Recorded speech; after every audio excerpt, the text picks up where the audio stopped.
La gauche française, autrefois une force irrépressible, est devenue un sujet complexe, presque un paradoxe en soi. Jadis, elle avait le vent en poupe, portée par des figures emblématiques, des mouvements sociaux puissants et une vision cohérente d'un monde plus égalitaire. Mais cette épopée semble aujourd'hui appartenir aux annales du passé. Les récentes années ont été marquées par une série d'échecs électoraux qui font osciller la gauche entre introspection et démoralisation. Ce n'est pas simplement une question de malchance ou de circonstances défavorables. La gauche est divisée comme jamais, écartelée entre différentes factions, idéologies et même générations. Les socialistes, les communistes, les écologistes et les nouveaux mouvements de gauche se disputent non seulement les électeurs, mais aussi l'essence même de ce que signifie être de gauche en France aujourd'hui. Chaque groupe détient une parcelle de la vérité, mais aucun n'a réussi à forger une coalition suffisamment robuste pour porter la gauche à la victoire en 2027.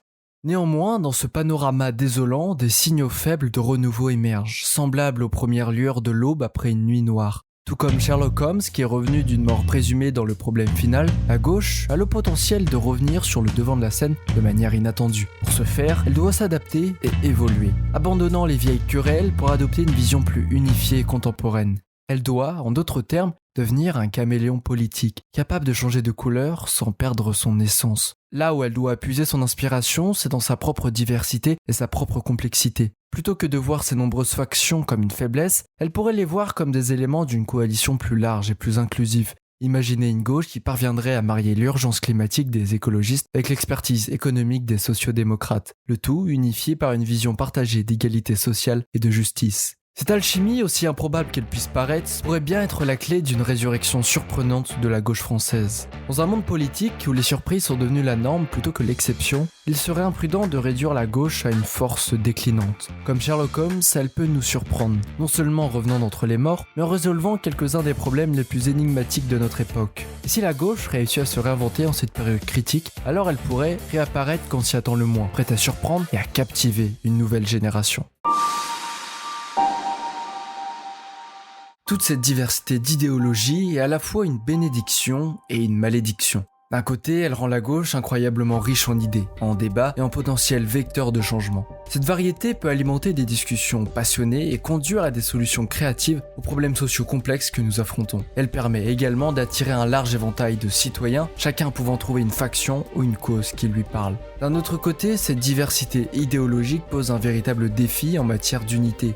Chaque faction est souvent si engagée dans sa propre vision du monde, si convaincue de la justesse de ses idées qu'elle peut devenir méfiante, voire hostile envers les autres. Cette fragmentation rend la coordination difficile et peut donner l'impression d'une gauche désunie, incapable de présenter une alternative solide aux forces de droite ou centristes. Elle risque de devenir une tour de Babel politique où tout le monde parle mais personne ne s'entend. Mais c'est là où l'observation devient particulièrement intrigante. Cet éclatement n'est pas forcément une faiblesse. Il peut être aussi interprété comme une force cachée. Dans un monde en rapide évolution, où les défis sociaux et environnementaux exigent des solutions multifacettes, une gauche diversifiée pourrait être mieux équipée pour innover et s'adapter. En acceptant sa nature composite comme un atout plutôt qu'un handicap, la gauche a la possibilité de créer des alliances innovantes, des coalitions hybrides qui combinent le meilleur de chaque courant. Imaginez une gauche qui se servirait de cette diversité comme d'une boîte à outils idéologique, où chaque courant, chaque nuance contribuerait à une vision plus complète et équilibrée de la société. Une gauche qui saurait harmoniser ces diverses mélodies en une symphonie captivante, capable de toucher de nouveaux publics et de s'attaquer à des problèmes complexes. Ce serait une gauche non pas affaiblie par ses divisions, mais enrichie par sa pluralité, prête à affronter les défis du XXIe siècle avec une dynamique renouvelée.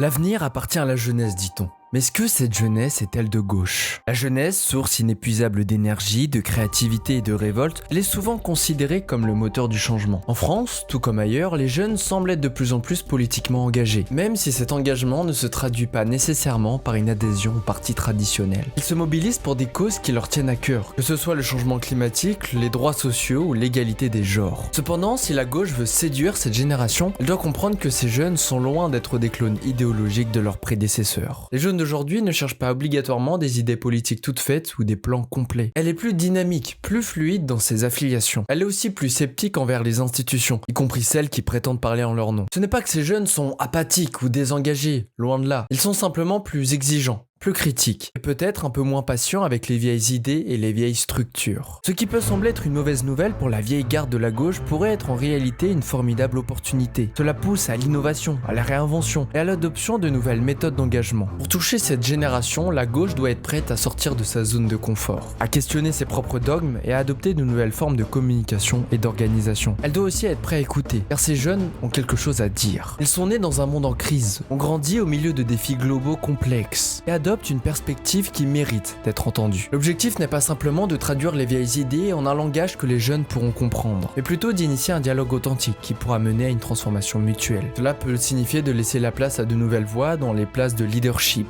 incorporer des éléments de la culture numérique ou de créer des espaces où des idées nouvelles peuvent être expérimentées et débattues. La gauche doit être prête à se métamorphoser pour répondre aux besoins et aux aspirations de cette nouvelle génération. Si la gauche réussit cette mue, alors elle se contentera pas de survivre, elle prospérera. Car cette jeunesse n'est pas simplement l'avenir, elle est aussi le présent. Et son énergie peut insuffler une nouvelle vie à une gauche qui en a besoin. En établissant ce pont entre les générations, la gauche ne fera pas que s'adapter aux nouvelles réalités, elle les créera.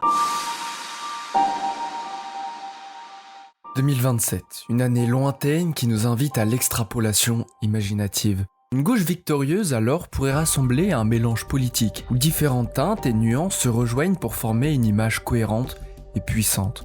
L'assemblage pourrait sembler disparate à première vue. Des environnementalistes aux entrepreneurs sociaux, des syndicats aux intellectuels, mais c'est justement cette diversité qui pourrait être la clé de sa force et de sa résilience. Dans un monde qui change vite, être trop rigide peut rendre obsolète. C'est vrai aussi en politique. Les anciens groupes qui s'unissaient pour des raisons matérielles ou culturelles font place à de nouveaux types de partenariats.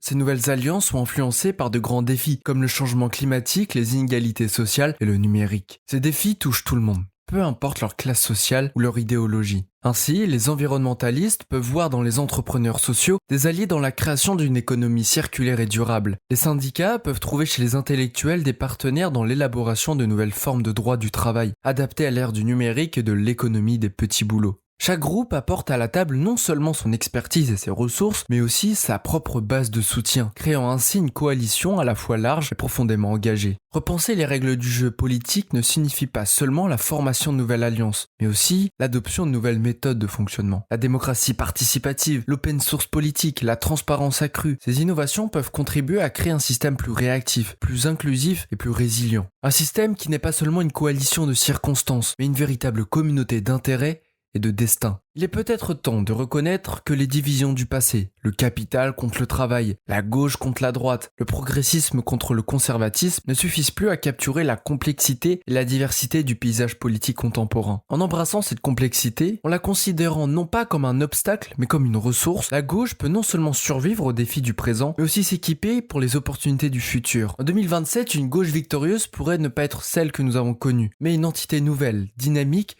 et inattendu. C'est peut-être exactement ce dont nous avons besoin.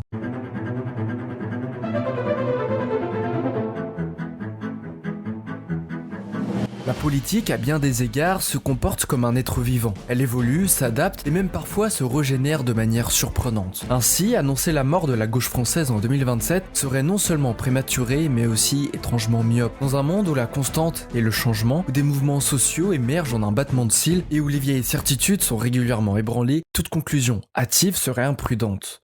En suivant l'actualité, nous pouvons voir facilement que les forces de gauche naviguent dans des eaux tumultueuses quant à la concrétisation d'une alliance, surtout vu les tensions entre Jean-Luc Mélenchon et Fabien Roussel. Il apparaît impératif, pour refonder cette gauche et instaurer une alliance robuste, d'avoir un nouveau représentant. Un personnage doté non seulement de la trempe d'un leader, mais aussi, et surtout, de l'étoffe d'un rassembleur. Toutefois, une ombre se dessine sur ce tableau idyllique, celle de l'intransigeance présumée de Jean-Luc Mélenchon à céder les rênes. Un endettement qui, s'il persiste, pourrait sonner la fin de l'unité à gauche. N'oublions pas que la gauche est un art de l'impossible rendu possible. Des conjonctures inattendues pourraient engendrer des coalitions nouvelles. Des crises peuvent forcer des réalignements, des mouvements de fond peuvent soudainement se cristalliser en un élan puissant. Dans ce paysage dynamique, la gauche a l'opportunité, mais aussi le défi, de se réinventer, de chercher des alliances novatrices et d'adopter des idées qui n'ont pas encore été étiquetées par les dogmes et les stéréotypes. Pour ceux qui observent la scène politique, en un sens de l'histoire, il convient de garder à l'esprit que les mouvements sociaux et politiques sont souvent l'effet cumulatif de nombreuses années, voire de décennies, de luttes, de débats et de transformations. Aucun parti, aucun mouvement, aucun idéal n'est gravé dans la pierre. Le cours de l'histoire a montré que des revirements dramatiques sont non seulement possibles, mais souvent inévitables. Alors que vous vous situez à gauche, à droite, ou que vous vous considérez comme un nomade idéologique, l'invitation est la même. Gardez l'esprit ouvert. Les espaces inexplorés du débat public, les marges de notre imagination collective sont exactement les lieux où peuvent germer des idées révolutionnaires de demain. À une époque où le changement est la seule constante, où la technologie, la démographie et même la géopolitique sont en flux perpétuel, se cramponner à des idées figées serait non seulement réducteur, mais dangereusement inadapté. Et qui sait, peut-être que dans cet environnement incertain et mouvant, la gauche française trouvera non seulement un chemin vers la survie, mais aussi vers une nouvelle forme de grandeur.